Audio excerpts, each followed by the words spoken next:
Who are we? You sure you want to know? I'm Peter. And I'm Sean. And we missed the part where that's our problem.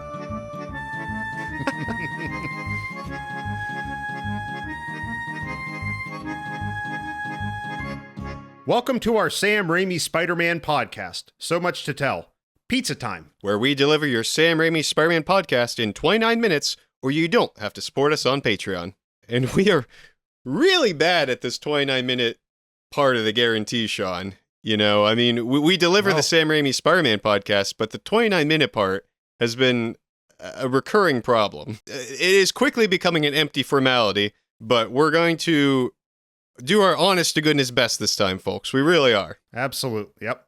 Well, Peter, I know this is a topic you are especially excited for, so I am curious to hear where we go with this. That's true. They can't all be topics that you're especially excited for, Sean. Some of them have to be topics that I'm especially excited for.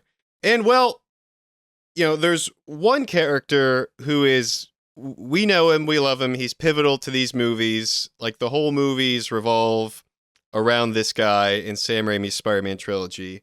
And he's, of course, Bruce Campbell. I don't know if these movies could even happen without Bruce Campbell.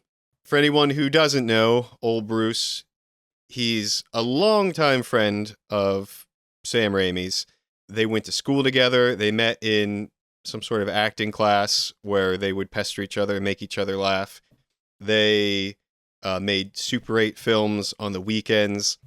Sam says that they realized pretty quickly that Bruce would be their actor in front of the camera and everyone else would stay behind the camera because Bruce was one the girls actually liked to look at. So Bruce quickly fell into the actor role. And yeah, I mean, they've obviously done a lot of things together, most notably, I suppose, the Evil Dead series. But even in these, you know, his other films, Sam Raimi tends to find a way to bring Bruce Campbell on in some form or other. And that is especially really kind of prominent in the Spider-Man movies. It is kind of a tradition that is a fun one to see.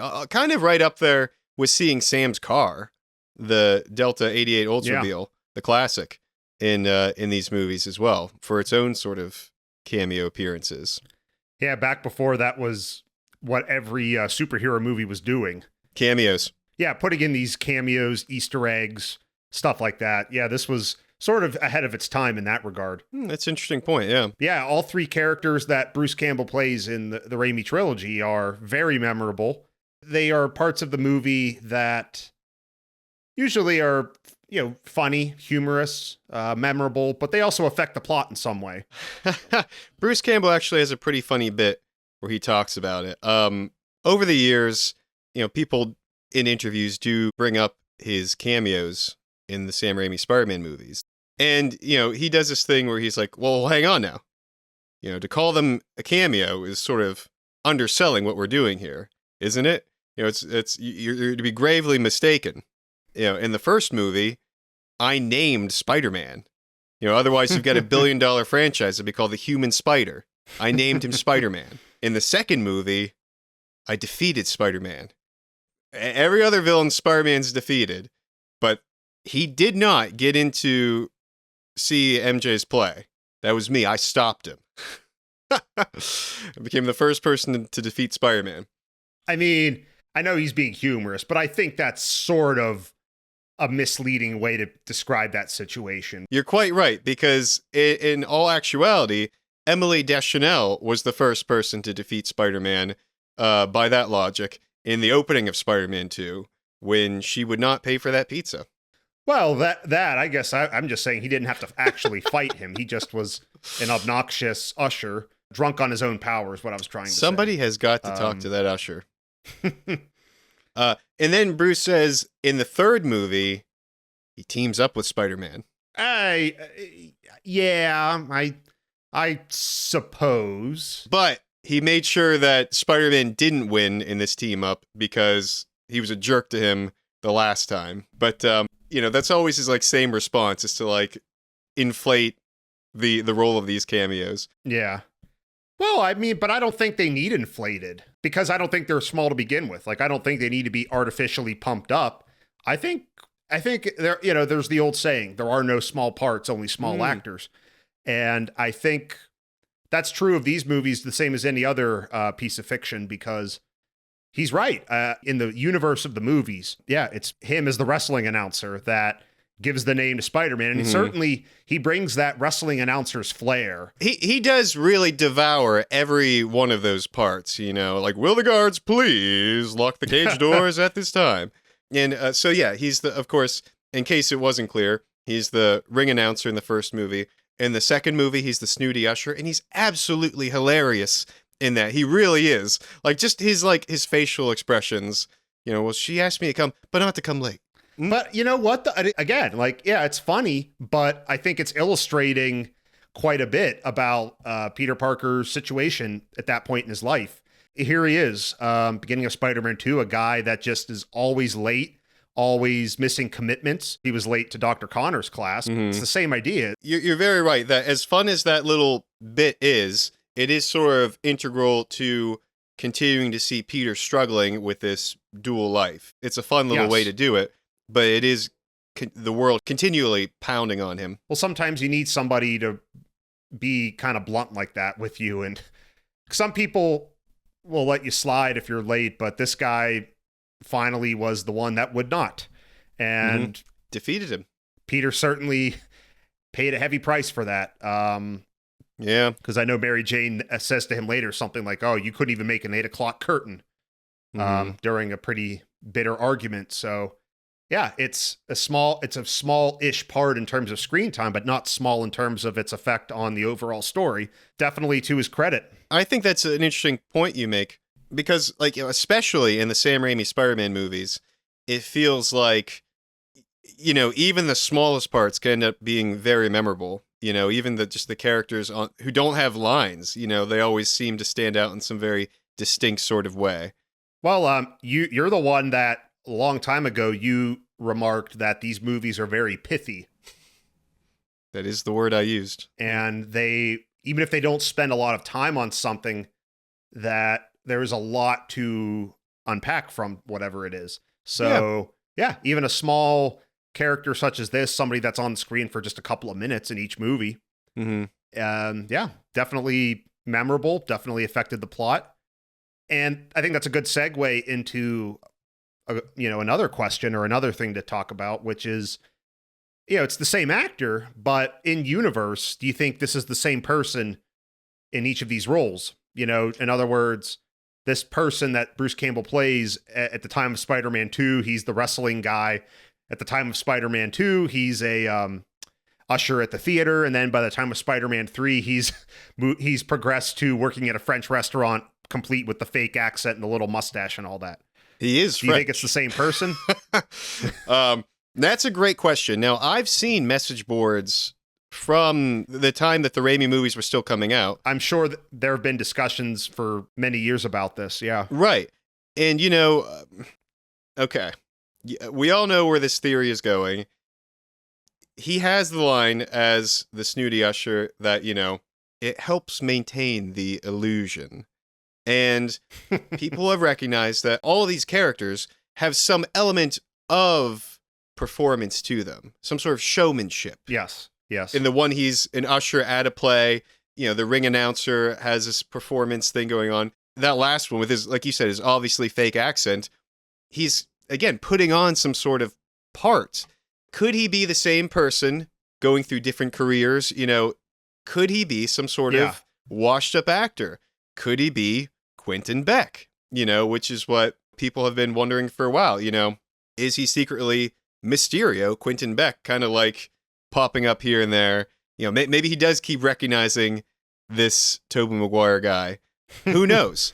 And that's sort of compounded by one of the ways that he might have appeared in a cameo in Spider-Man 4. When Rolling Stone was interviewing Sam Raimi around the time of Doctor Strange 2, when he was directing that, they asked him about, what did he miss most about Spider-Man 4 that didn't happen? And, his first comment Sam Raimi made was, he misses the ideas they had for Bruce Campbell's cameo in that movie. The interviewer asked, well, are you referring to him being Mysterio.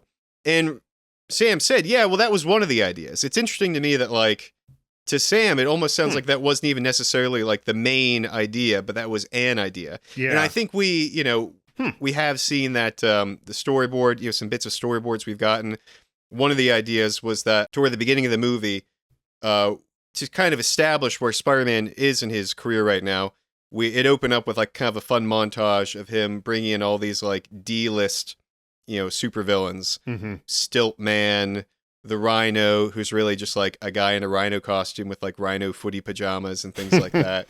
And then also Mysterio, he'd bring him into the police station, and then when his fishbowl would come off, we'd see it was Bruce Campbell, and he'd say, "I'll get you, Spider-Man." Police would laugh at him. For what it's worth, sorry to interrupt you there, but I will say, for what it's worth, we do see Mysterio in the Spider-Man 2 video game, the tie-in to the second movie, the video game. Mysterio has a fairly prominent role in the video game. I mean, it's only a few levels, but you do a number of missions that are based on Mysterio. So the guy didn't look like Bruce Campbell because Bruce Campbell is in those games as well. He as is the narrator / the person who leads you through the tutorial.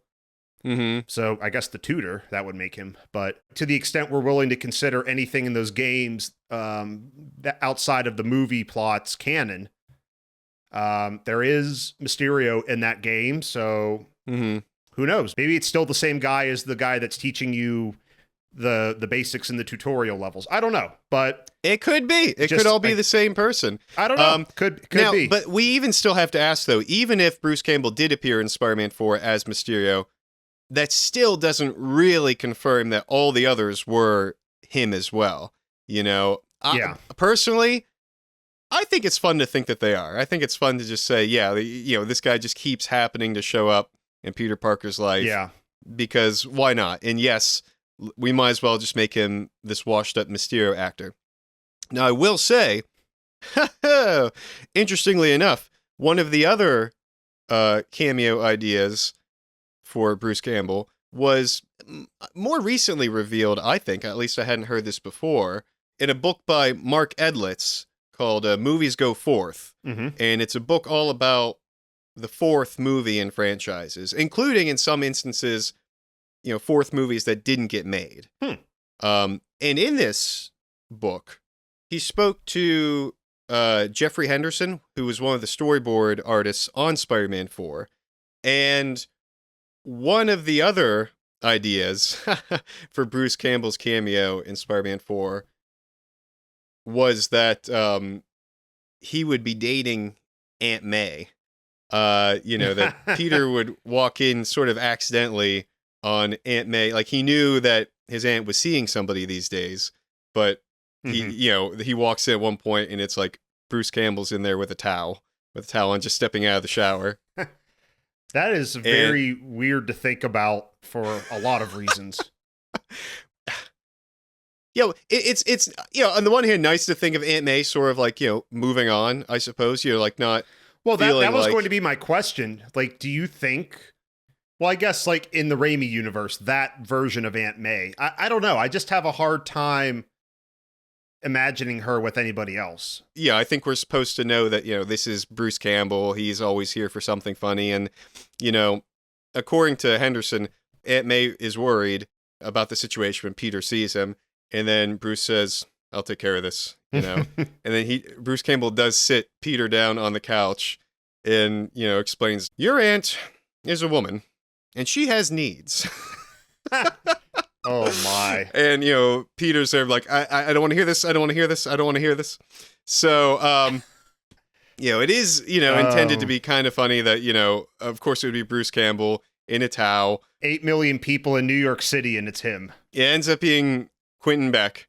But yeah, so I don't know, interesting idea. I mean, I do think it would have been funny, like, especially if you're Sam Raimi, kind of putting Bruce as this like hunky guy that's sweeping Aunt May off her feet. That's kind of a fun idea. But I don't know. I think I personally probably would prefer the Mysterio one. It just seems so right. It just seems like, it just seems to fit so well. I agree. I think that would have been really cool if they had gotten to do that. I think it would have tied all of these, again, seemingly small parts, small bit roles. It would have tied them all together, and the payoff would have been incredible. Just yeah, true. If you'd seen the first 3 movies, which I mean, I can't imagine you'd just see Spider-Man 4 without seeing the first 3. But regardless, it just would have been a really cool progression with this actor and this. And I don't know, it just would have added this extra element of depth. Yeah, I think so. And you know what this reminds me of? Oh, wait. Oh, geez. Okay, oops. Oh, hang on. No, hey, cut that out. I'm sorry, Sean. I snapped, and the musicians thought I was signaling to them. Hey! So, I'm sorry, Sean. While I deal with this, would you mind introducing our Spidey survey? I'd be delighted to. Thanks, Sean. Okay, so our question of the day. We asked, which Bruce Campbell is the best Bruce Campbell? My answer would be, of course, Bruce Campbell's tomato soup. Well, thank you, Sean, for handling that for me while I took care of this little crisis. There are a surprising amount of Bruce Campbells in this, Sam Raimi Spider-Man, not even including, as you pointed out, the omniscient narrator in the Spider-Man video games. But it's a challenging question, I think, and we posed it on our Twitter/X account. We gave 4 options: the ring announcer, the snooty usher, the maitre d', and Mysterio. And obviously, indeed, people chose Mysterio as the best Bruce Campbell. The other ones all tied at 16.7%. So they were all tied, but Mysterio was the clear winner with 50% of the votes on Twitter/X, that is, which is another instance of an entity that looks the same, but bears a different name in a different iteration of itself. Just for what that's worth. It's funny in a cosmic sort of way. We also decided to pose this question over on our YouTube account as well. They've got their little community section where you could pose a question. And similarly, same question, looks the same, but just in a different scenario, much like Bruce Campbell himself. And over there, the maitre d' actually came out on top. And not a soul voted for Mysterio in that instance.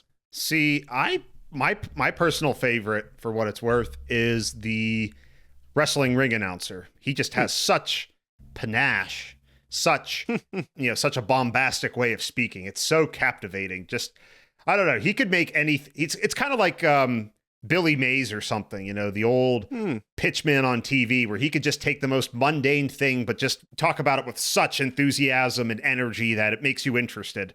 So I don't even like wrestling. I think, frankly, the whole sport of wrestling and the whole sport of boxing are barbaric. But wow, I don't know. He could somehow keep me engaged. Yeah, no, he's like I said, he really sinks his teeth into all of those roles really well. And it's for what it's worth, Sean. It's worth a lot. And for what it's worth as well, I'll share my favorite Bruce Campbell. And for me, that would actually, I think, be the maitre d', actually. Because I really think that whole scene is actually so brilliant in many ways. It's like such a delicate balancing act between drama and comedy. On the audio commentary, they weren't really sure if this was going to work. I love that off camera the entire time there's this whole Keystone Cop dynamic with Bruce Campbell and the waiters. It really keeps this comedic undercurrent that I think is very entertaining. I think that was really ambitious and really pulled off in an amazing way that I wasn't sure about. I asked Sam, I was like, are you sure this is going to work? And Sam said, no, I'm not, but we're going to give it a shot. Like, this is kind of a pivotal scene in, Peter and MJ's relationship. And we've got all this goofy stuff going on with Bruce Campbell.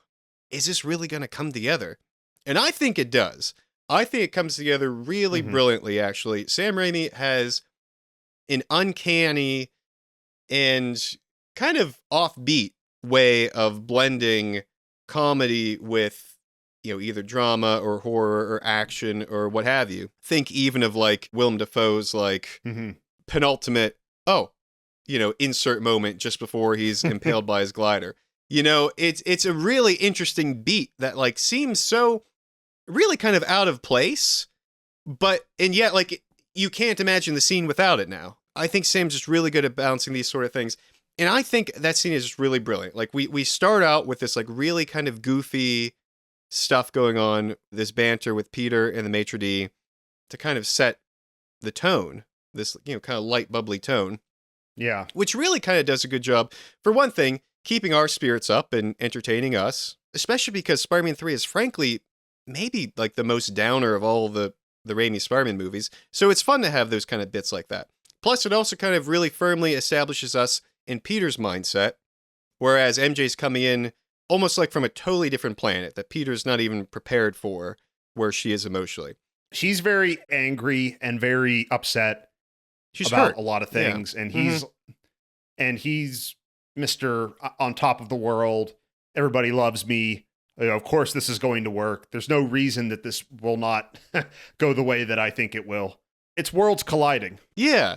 Yeah, he thinks she's going to love this. He wants to do this really special thing for her. But, he's just kind of not emotionally present, I guess, in the way that she just happens to need it right now. And so she comes in, and this, like, very dramatic scene plays out. And then every once in a while it gets interrupted by this, like, goofy misunderstanding where Bruce Campbell, the maitre d', keeps thinking that Peter's signaling, and he's going to come in with the ring and everything. And it's funny. And, it happens again, and it's funny. And then crucially, the third time, when Bruce Campbell thinks that Peter's signaling to him, it's no longer funny at all because the scene with MJ is totally fallen apart. She leaves. She's really hurt and angry. The proposal's clearly not going to happen. And yet, Bruce Campbell thinks that, Peter's signaling to him and he brings in the ring. They play the music. They say falling in love is wonderful. That music that MJ sang at the beginning from the place she was fired from, and Peter doesn't even know it. At that point, it's this humor that we keep building up that I think underscores the drama and the weight to that moment, because it's kind of like, that tactic of playing like an upbeat or fun or like classic piece of music over a scene of something really horrible happening, and like just the dissonance you get that makes it all the worse. It really makes the emotion sink in worse. And I think that's what happens so brilliantly here is that, we have this, funny, silly punctuation, but then when it happens at this really dramatic moment, it really just underscores how horribly everything's falling apart. Like I said, complete with the music playing from the show that MJ was fired from. And it just works really well to me, just that like humorous subversion that happens there. The subversion being that it's no longer humorous. It just makes it all the more bleak and disappointing. Yeah. It emphasizes the disappointment of it. See, I always interpreted that scene as the maitre d' clearly could see that things had taken a turn in a very bad direction, and he still had the people come over and bring the ring and bring the champagne. So like I always took it as this guy was just a jerk and was rubbing Peter's nose and everything. Like, because I feel like anybody with common sense, she's not even there anymore. They would have put two and two together and realized, oh, this couple is on the rocks, and we don't want to rub salt in the wound by bringing over an engagement ring. And that may be the case, yeah. But I do notice, so like he doesn't even like look at Peter or anything when he comes and brings the champagne over. I notice like he does seem to play it kind of aloof so that maybe you could read it either way. And in either case, even in that case that you're saying, I think that rule of like the 3 beats still kind of applies, because there's the idea of the rule of thirds. You want to do something 3 times in humor, and that gets subverted in that like it's funny the first time, funny the second time, and then you almost want it to be funny a third time, but it just serves to just highlight how everything didn't come together the way we wanted it to. I mean, I think it still is funny though. Like I think it's funny like in a very dark humor, gallows humor sort of way. Like it's that's funny true that too. Sure. They still come over and bring it anyway. Well, kind of in the same way, I suppose, that, the snooty usher is funny. in that, yes, it is funny, but also it's serving to, re-emphasize that point that, again, Yes. Peter's dual identity is keeping him from living the life he wants to live. And like you said, he pays a price for that. So interesting point there as well. So, a ton of Bruce Campbell's floating around the Raimi Spider-Man movies, which in a way are connected to the MCU now, thanks to No Way Home, of course. And of course, Sam Raimi has worked in the MCU as well in Doctor Strange in the Multiverse of Madness, which of course means that he needs to bring Bruce Campbell back into the fold once more. So we have sort of another Bruce Campbell floating around here, in this case being the instantly beloved Pizza Papa from Doctor Strange 2, in which Doctor Strange goes to another dimension where things are a little bit different. Over there, they serve pizza as pizza balls, and there's a street vendor he runs into, Bruce Campbell, who runs a little street vendor shop called Pizza Papa, and he thinks Doctor Strange is stealing from him, and he's got this whole bit about Pizza Papa always gets paid. And Doctor Strange ends up using his magic to make Pizza Papa fight himself, punching himself in the face and squirting himself with mustard in a very classic way of Sam Raimi messing with Bruce Campbell, which is just delightful. And but again, that long-standing question has continued to rear its head. People have asked him in different interviews, is Pizza Papa the same character as he was, in all the Spider-Man movies, and he pretty much continues to keep up the bit. He says, for one thing, he doesn't call him Pizza Papa. He's, he goes by P squared. It sounds cooler. The kids like it. And he says, in the same way that his characters in the Sam Raimi Spider-Man movies have bigger parts, he says he was a dimensional interloper in the Doctor Strange movie, and that 45 seconds or so that Doctor Strange had to interact with him was pivotal. We don't yet know why, but that he was preventing Doctor Strange, he was delaying him from doing something for just 45 seconds, which changed the course of the history. And then this was a whole building block to the multiverse. And he has confirmed, at least in his jokey mind, that it is the same character. They're all the same character because they're all in the multiverse, my friend. So, and I've seen different outlets actually run with that as an honest to goodness breaking news kind of story that Bruce Campbell declares that they're all the same. But again, it still comes down to however you want to interpret it. But it is kind of fun just to add one more Bruce Campbell in that lineup of Sam Raimi Spider-Man iterations of Bruce Campbell or Quentin Beck or Pizza Papa, whatever he is, in any version of himself in any universe. Whatever form he's in, he certainly brings the laughs, brings the energy, brings a wonderful touch. So always a welcome sight. That big old chin. Yes. Mm-hmm. Having said all that, we come to the end of our journey, but as we all know here on Pizza Time, that journey isn't complete without Memes-a Time.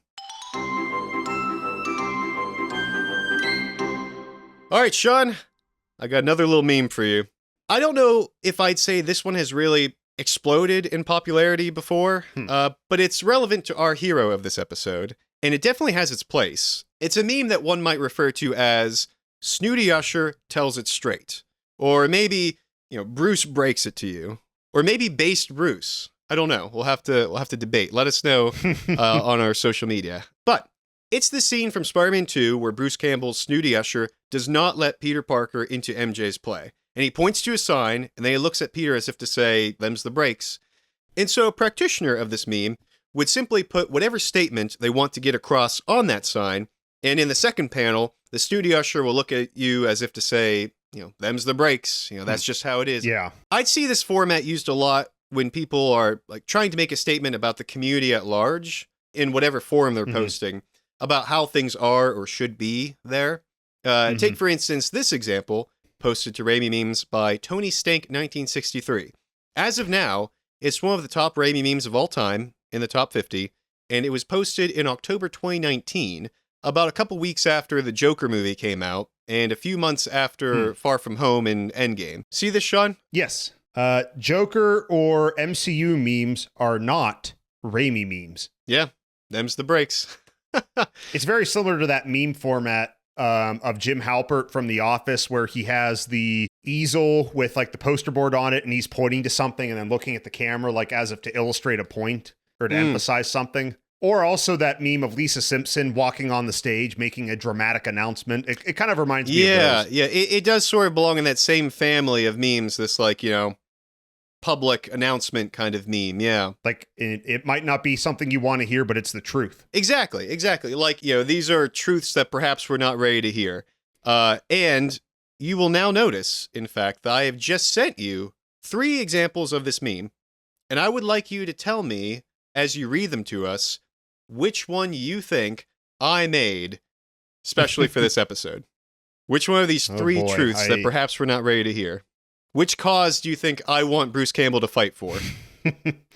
Okay, so the first one you sent me says, Spider-Verse memes aren't Raimi memes. Them's the breaks. Second one says, in Spider-Man 3, MJ wanted to break up with Peter anyway. And then the last one says, Spider-Man 2 has a better score than Black Panther. Oof. Interesting. Wow. I'm going to guess that the one you made is Spider-Man 2 has a better score than Black Panther. It would certainly seem like that would be something I would say. But as a matter of fact, that was posted by Sam Zhang Pro, and the other one is from an account that's been deleted. But that definitely seems like something I would say, so that was a good choice. The Spider-Verse one is not mine either. An interesting point and kind of an interpretation that I kind of like is the one where Bruce points out that the breakup is something that maybe MJ wanted to do anyway. Because interestingly enough, in that scene, I always find it very interesting that all the things she says to Peter are true. It's not working. I'm lonely. You aren't there for me. There's someone else. There was another guy. She did go to Harry over Peter because she was feeling lonely and like this kind of wasn't working. Would she have broken up with Peter otherwise? No, I don't think so. And I don't think necessarily that she intended to. But, people often point to that scene and they say, well, how come she didn't just like tell Peter the truth? Have him go beat up Harry and just be done with it. And I kind of think it's because, well, at least I like to interpret it as like, that's just kind of where she was at. Things she wanted to tell him and get off her chest anyway. Yeah. It's kind of, in a superhero-y, soap opera-y kind of way, it seems fitting to her arc that she would just maybe needed this push in some ways to kind of shake Peter out of it in some ways. Of course, it just digs Peter further into the symbiote, but yeah, what are you going to do? So, it's just an interpretation that I like, that I think adds something. And hey, Bruce Campbell's on my side, so what are you going to do? Yeah. Them's the breaks. Yeah. Well, I like this template. I think it's got room to grow. I think it could be used more. I think Bruce Campbell has a very funny face when he's breaking the news to you. And here's another thing that I hate to break to you, but it's the end of the show. Well, all good things come to an end, but we'll be back and better than ever. So, yes. I don't know how you know that, but you're right. Thank you so much for swinging by So Much to Tell Pizza Time. If you're in the neighborhood, you can take 2 buses and a cab to visit us on social media. We're on TikTok, YouTube, Instagram, Threads, X. And you can visit us on Patreon, where you can find our bonus shows, Too Much to Tell, and our animated Spider-Man watch-through series, and help support So Much to Tell. And isn't that such a nice thing to do? Because right now, all we got is this 20 for the rest of the week. So until next time, Godspeed, Spider fans. That was good. That was good, Bruce Campbell.